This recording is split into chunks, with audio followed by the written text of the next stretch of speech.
Xoş gördük hər birinizi, dəyərli izləyicilər. Mən Mətanət Nəbiyeva. Bugün sizlərə pozitiv intizam və bərpa edici yanaşma mövzusunda yeni izahı təqdim edirəm.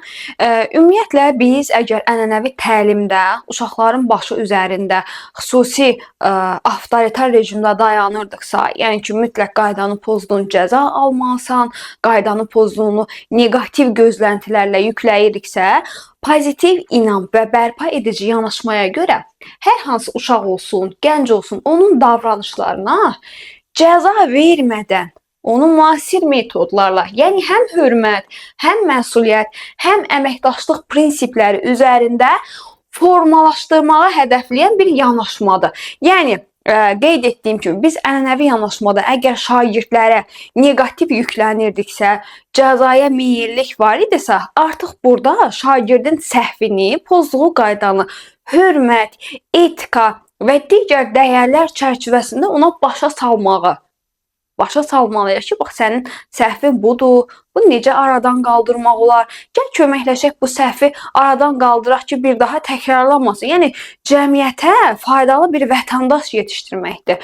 Ümumiyyətlə müəllimlər yadda saxlayırıq ki, əgər şagird özünü məktəbdə həm valideynin nəzarəti altında olsun, həm müəllimin nəzarəti altında olsun, sıxıcı bir mühitdə, təhlükəsiz bir mühitdə hiss eləmirsə, orada aktiv öyrənmə prosesi baş verməyəcək. Şagird özünü təhlükədə hiss edirsə, belə deyim də, gəlin buna daha düzgün yanaşaq. Sizcə orada nəyisə öyrənə bilər? Təbii ki, xeyr. Gəlin digər elementlərlə daha yaxından tanış olaq, görək ki, bunun məqsədi nədən ibarətdir?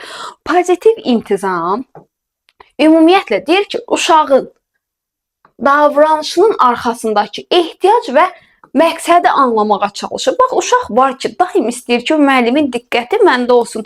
Əl havadadır və yaxud da ki, yanındakı yoldaşının dirsəyini bir itələyəcək və yaxud da ki, götürəcək, kitabını əzəcək, qatlayacaq. Çünki neynəmək? Diqqəti çəkmək istəyir özünə.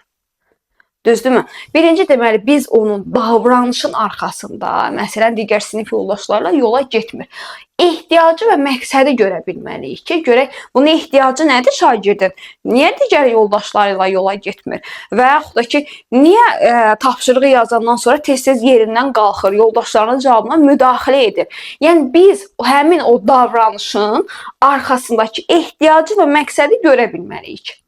İkinci, hörmətə əsaslanan münasibətləri bir prioritet kimi qurmalıyıq. Yəni hər şey qarşılıqlı hörmət, qarşılıqlı əməkdaşlıq əsasında qurulur.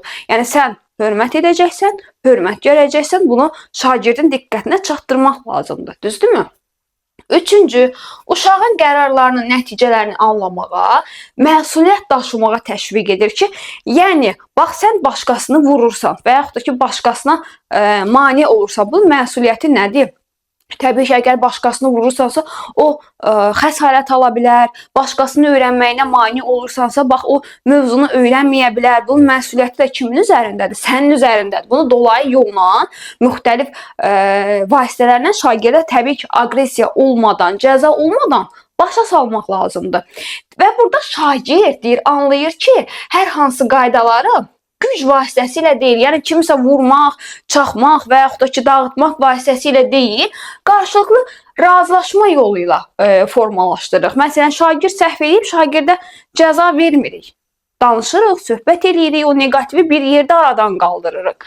Sonra, deyir bu yanaşmada böyüklər, burada böyük həm müəllim ola bilər, valideyn ola bilər, tərbiyəçi ola bilər. Avtoritar, bayaq dediyim kimi, nəzarətçi rolunda deyil, rəhbərlik edən, dəstək verən mövqedə çıxış etməlidir. Yəni biz bilirik ki, böyük, istər valideyn olsun, istər müəllim olsun, istər şagirddən böyük digər şəxslər rol modeldir də. Yəni uşaq böyükdən nəyisə götürür, o deyir, böyük tökür, kiçik yığır. Mütləq şəkildə o rol modelliyi düzgün şəkildə aparmaq lazımdır ki, şagird, uşaq orada bizdən nəyisə düzgün baxıb öyrənsin. Tutalım ki, səhv eləyəndə uşağı vurdum, cəzalandırdım, nədənsə kənarlaşdırdım. Artıq müəllimə qarşı və yaxud da ki, hər hansı başqa bir böyük olsun, ona qarşı aqressiya yaranacaq. Əgər sən ona səhvini düzgün yolla, düzgün metodla, düzgün texnika ilə başa salsaydın, o tərbiyə edənlə tərbiyə olunan arasında uçurum yaranmazdı. Bəzən də olar ki, hə, şagird o səhvini qəbul eləyər ki, hə, mən onsuz da beləyəm da, aqressivəm, yoldaşlarıma mane oluram. Hə, elə olduğunu qəbul eləyə bilər. Ona görə mütləq şəkildə düzgün rol modeli olmaq lazımdır. Düzgün metod seçmək lazımdır. Pozitiv intizamın tətbiqi. Baxın, bax, kitabınızda bir nümunə verir ki, deyir, ibtidai sinifdə Rasim adında bir şagirdimiz oxuyur. Rasim neyinir? Dərs zamanı tez-tez yerindən durur, sinif yoldaşlarının sözünü kəsir, tapşırıqları yarımçıq qoyur. Müəllim görür ki, Rasimin bu davranışı sinifin yəni dərsdə sinifin gedişatına və yaxud da ki, sinifdə dərsin gedişatına mane olur, düzdürmü? Lakin burada müəllim Rasimi danlasa, cəzalandırsa nə baş verir? Təbii ki, Rasim o hərəkəti növbəti dərs yenə təkrarlayacaq. Çünki həmin o cəzada nəticə çıxarmaya bilər və cəza da səhvi aradan qaldırmaq üçün bir metod hesab olunmur. Ona görə nə etmək lazımdır belə hallarda? Yadda saxlayın, bax, testlərdə tez-tez qarşınıza çıxa bilər. Hər dərsdən öyrəndiyiniz bir cümlə sizin testdə qarşınıza çıxa bilər. Ona görə müəllimlər, mən həmişə müdavimlərə də məsləhət görürəm, digər hazırlaşan müəllimlərə də məsləhət görürəm ki, mütləq hər hansı bir video izahla kifayətlənməyin. Mütləq şəkildə kitabı da oxuyun, mövzu ilə bağlı testləri də yerinə yetirin. Çünki hər dərsdən, hər izahdan, hər testdən siz bir şey öyrənəcəksiniz. Məsələn, burada bilməyənlərin diqqətinə çatdıracağım, bilənlər bilir. Şagird səhv eləyəndə sən o səhvi bütün sinifin və yaxud da ki, valideyn iclasında, valideynlərin gözü önündə deyə bilməzsən ki, hə, bax, Rasim sinifdə dayanmır, tullanır, düşür, digər şagirdlərə mane olur. Bunu ilk olaraq şagirdin özü ilə fərdi söhbət eləməlisən ki, bax, niyə Rasim belə deyir? Bax, nədir bu etdiyi hərəkətin arxasında dayanan ehtiyac və məqsəd? Niyə Rasim ayağa durur? Niyə dərs mühitinə mane olur? Niyə yoldaşlarına mane olur? O ehtiyacı, məqsədi tapandan sonra həmin o problemi həll eləməyə çalışır. Gəlin ardına baxaq. Deyir ki, müəllim Rasimə müraciət edir ki, deyir, dərs zamanı görürəm ki, tez-tez ayağa qalxırsan, danışdığını görürəm. Səncə bu zaman sinifdə nə baş verir? Rasim bir qədər fikirləşəndən sonra görəcək ki, mən ayağa qalxıb, danışanda, sinifə mane olanda digər uşaqların diqqəti yayınır. Düzdürmü? Bunu gördü artıq şagird. Və müəllim ikinci bir sualı verir ki, bəs belə olan halda, yəni sinifin diqqəti yayınan halda, uşaqlar tapşırığı yaza bilməyəndə sən özünü necə hiss edirsən, nə düşünürsən? Bax, nə vaxt ayağa qalxmaq istəyirsən, sən hansı hallarda ayağa qalxmaq ehtiyacı görürsən?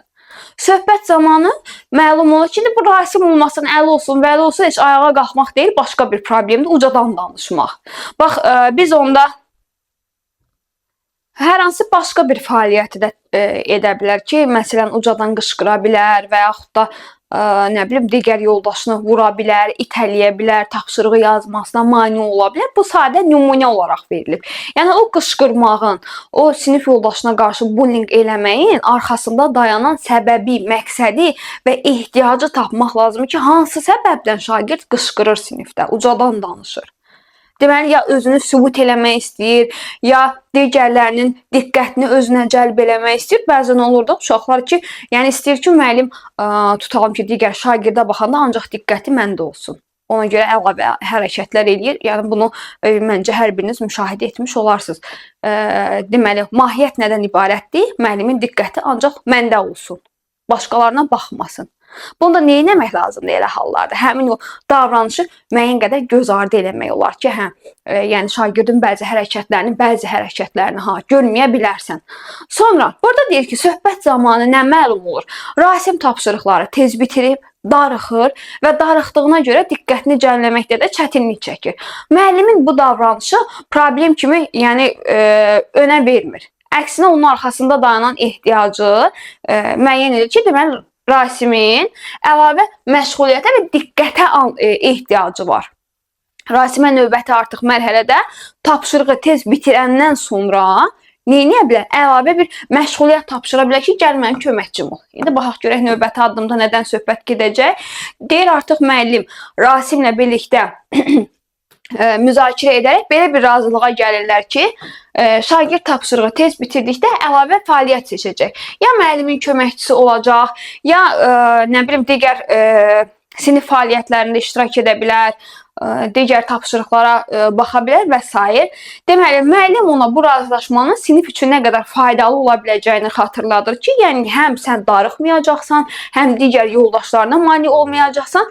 Beləliklə, sakit, pozitiv bir mühit yaranacaq. Yəni, nə sənə ziyan olmayacaq, nə yoldaşlarına ziyanı olmayacaq. Düzdürmü? Və artıq burada həmin o müəllimlə Rasim arasında olan razılaşmaya əməl etməyə məsuliyyətini şagirdin üzərinə buraxır. Yəni artıq burada şagird məsuliyyəti özü götürür ki, bax demişdin ki, hə, sən tapşırığı tez yazanda ürəyin darıxdı, sıxıldın, əlavə məşğuliyyətin yoxdur. Al buyur, mən sənə məşğuliyyət verdim.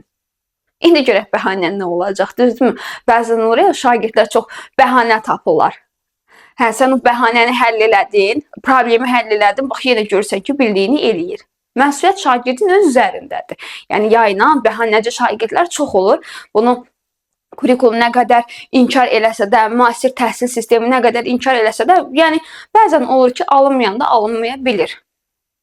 Düzdürmü? Bəli. Sonra keçirik digər hissəyə. Deməli, bərpa edici yanaşma nə deməkdir? Bərpa edici yanaşma, biz yadınızdadırsa, indi düzdür, miqçilər keçmir. Sertifikasiya müəllimləri öyrənir. İctimai etimad adlı etik davranış qaydası keçmişdik ki, hər hansı etik davranış qaydaları pozulmamalıdır. Pozulsa belə, müəllim tez bir zamanda o pozuntunu aradan qaldırıb ictimai etimadın bərpasına çalışmalıdır. Bəs burada bərpa edici yanaşma nə deməkdir? Gəlin baxaq. Deyir, bərpa edici yanaşma münasibətlərdə icma daxilində yaranan zərərin aradan qaldırılmasına, bax deməli etimadın bərpasına, məsuliyyətin paylaşılmasına yönəlmiş bir yanaşmadır. Yəni hər hansı bir səhv eləmisən, o səhvi aradan qaldırmaq lazımdır. Məsələn, sinif yoldaşının xətrinə dəymisən, ələ salmısan, istehza ilə yanaşmısan ona, lağ eləmisən. Bax o neqativin aradan qaldıraraq o pozitiv münasibətləri bərpa eləməkdən söhbət gedir. Deyir ki, bu modeldə əsas sual kim günahkardır deyil. Məsələn, iki şagird yola getmir, burada Aysel mi günahkardır, Samir mi günahkardır, biz onu axtarmırıq. Günahkar olsa, birini haqlı çıxarsam, digərini haqsız çıxarsam, yəni o haqsız çıxan şagirdi mənə qarşı, digər yoldaşına qarşı, hətta bütün məktəbə qarşı aqressiyası yarana bilər. Bax, müəllimlərin bəzən ən çox etdiyi səhvlərdən biri də ondan ibarətdir ki, sinifdə kimsə günahkar çıxarılır. Bax, bu düzgün yanaşma deyil. Sonra, burada nə baş verib? Bu hadisə kimə necə təsir edib? Bu zərəri necə bərpa edəcək? Bərpa etmək olar yanaşmasında olmalıyıq ki, yəni nə baş verdi ki, siz yola getmədiniz? Nə baş verdi ki, belə bir konflikt oldu? Biz orada günahkar axtarmırıq, düzdürmü? Sonra keçək bir nümunəyə baxaq, müəllimlər. Deyir ki, bərpa edici yanaşmanın əsas xüsusiyyətləri odur ki, burada empatiya var. Yəni, hər iki şagirdin yerinə biz özümüzü qoya bilərik. Və yaxud da ki, o negativi edən şagird özünü digərinin yerinə qoya bilər. Məsələn, hər hansı bir sinif yoldaşı digərinə qarşı, məsələn, belə deyim də, məsxərəyə qoyub onu. Özünü deyirəm ki, sən onun yerinə qoy. Başa salıram ki, sən necə hiss eləyərdin onun yerinə olsaydın. Sonra burada artıq qarşılıqlı bir-birini dinləyirlər ki, mən, məsələn, A şagird niyə belə elədi?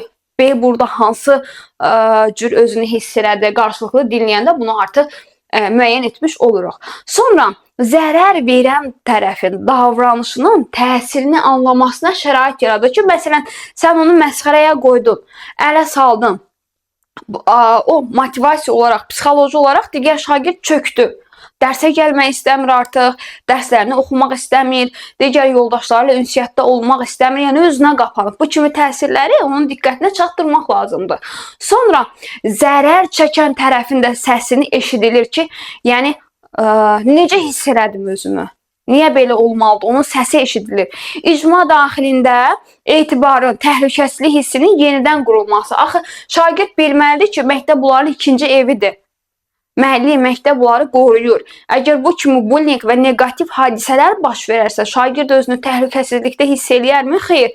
Ümumiyyətlə, araşdırmalara görə bizim şagirdlərimizin 90%-a yaxını özünü məktəbdə təhlükəsiz mühitdə hiss eləmir. Nəyə görə? Çünki bullying halları en qədərdir. Evdə valideyn nəzarəti azdır. Bəzən ancaq işi məktəbin üzərinə atırıq ki, məktəb həll eləsin, müəllim həll eləsin. Xeyr, belə deyil. tərbiyə, məsuliyyət hissi ailədən gəlir. Məktəbdə formalaşır, ailədən gəlir, məni bunu öz üstündən atacaq demək deyil. Təbii ki, məktəbində, sosial mühitin də buna öz təsiri var. Hər biri kompleks şəkildə ardıcıl düşünməklə, ardıcıl mərhələlərlə yerinə yetirməlidir. Və biz də məktəb olaraq, müəllim olaraq çalışmalıyıq ki, şagirdlər özünü o təhlükəsiz mühitdə hiss eləsinlər.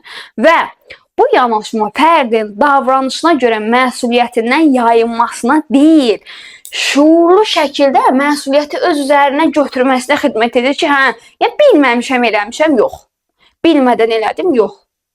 Niyə elədim? Nə kimi məsuliyyət ola bilər? Bax, sən bu gün onu ələ saldın, olur da məktəbdə intihara kimi gedib çıxara bilər. Bax, bu məsuliyyəti sən dərk edirsənmi? Bugün sabah onun arxasında dayana biləcəksənmi? Bunu şagirdin diqqətinə çatdırmaq lazımdır, əziz müəllimlər.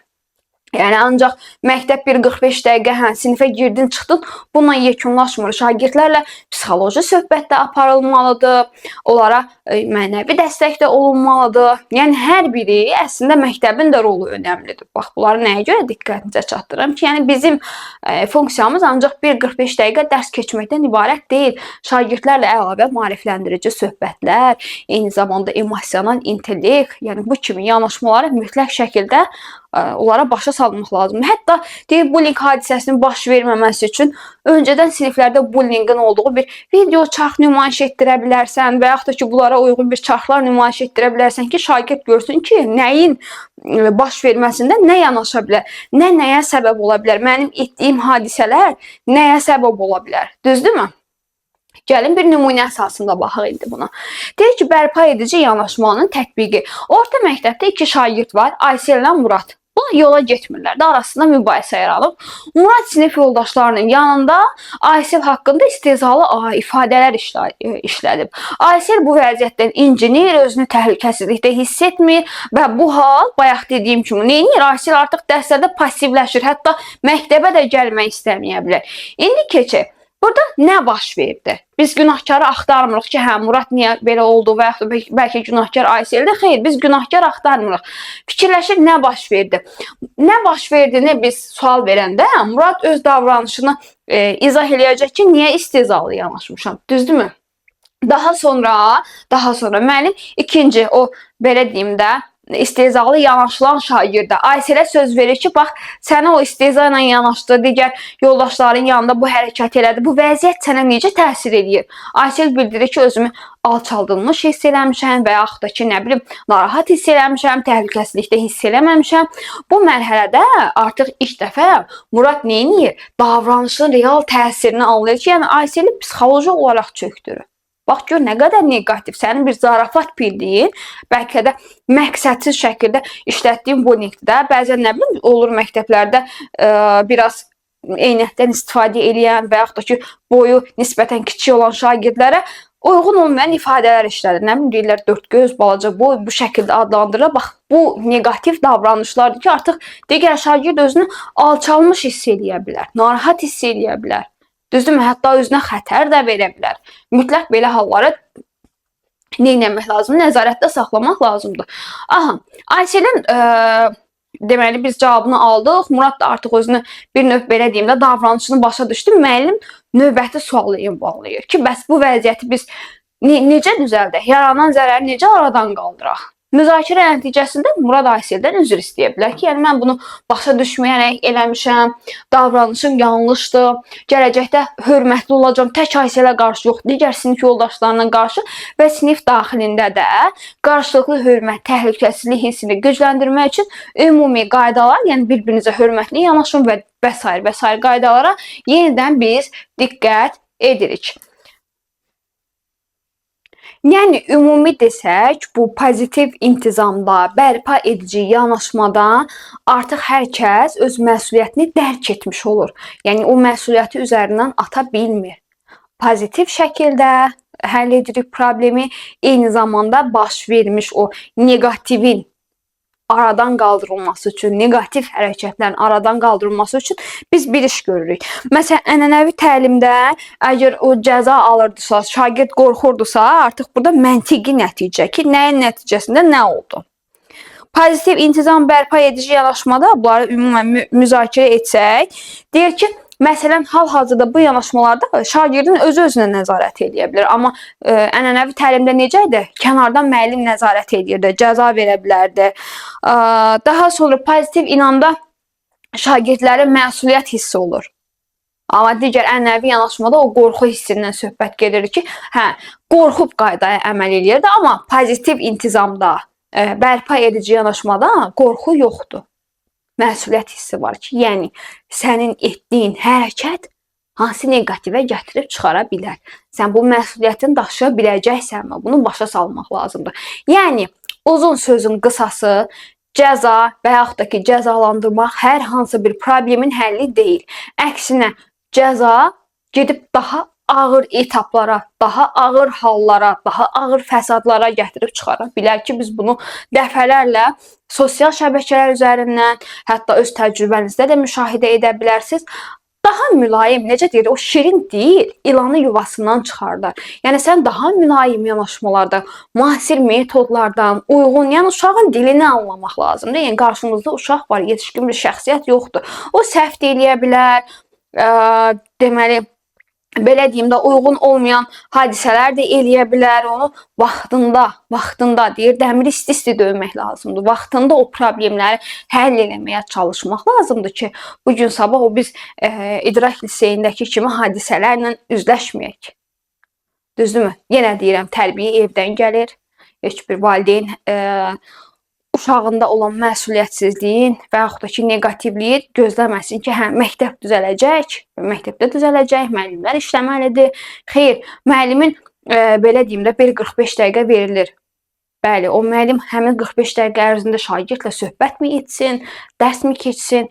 Yəni, ancaq məsuliyyət tək müəllimin məktəbin üzərində deyil. Məsuliyyət evdən gəlir, valideyn formalaşdırır və ortaya bir şəxsiyyət çıxarmaq üçün neynəməliyik? Həm valideyn, həm məktəb, həm müəllim bir yerdə üçlü şəkildə təhsil uçbucağı yaranmalıdır ki, həmin o negativ hadisələr baş verməsin. Yəni, üzərimizdən məsuliyyət biri öz məsuliyyətini digərinin üzərinə atmaqla hər hansı bir problem həll olunmur. Ona görə hər kəs öz məsuliyyətini, öz üzərinə düşən məsuliyyəti yerində, davamlı şəkildə eləyərsə, təbii ki, biz ortaya gözəl məhsul qoya bilərik. Yenə də deyirəm ki, məsuliyyəti öz üzərindən atmaqla deyil. Valideyn olsun, müəllim olsun, rəhbərlik olsun, mütləq şəkildə o şagirdin üzərində birgə şəkildə işlənməlidir. Ümumi izahımız bu qədər. Əgər video ilə bağlı hər hansı bir sualınız olarsa, rəy bölümündə yazmağı və öz fikirlərinizi bildirməyi unutmayın.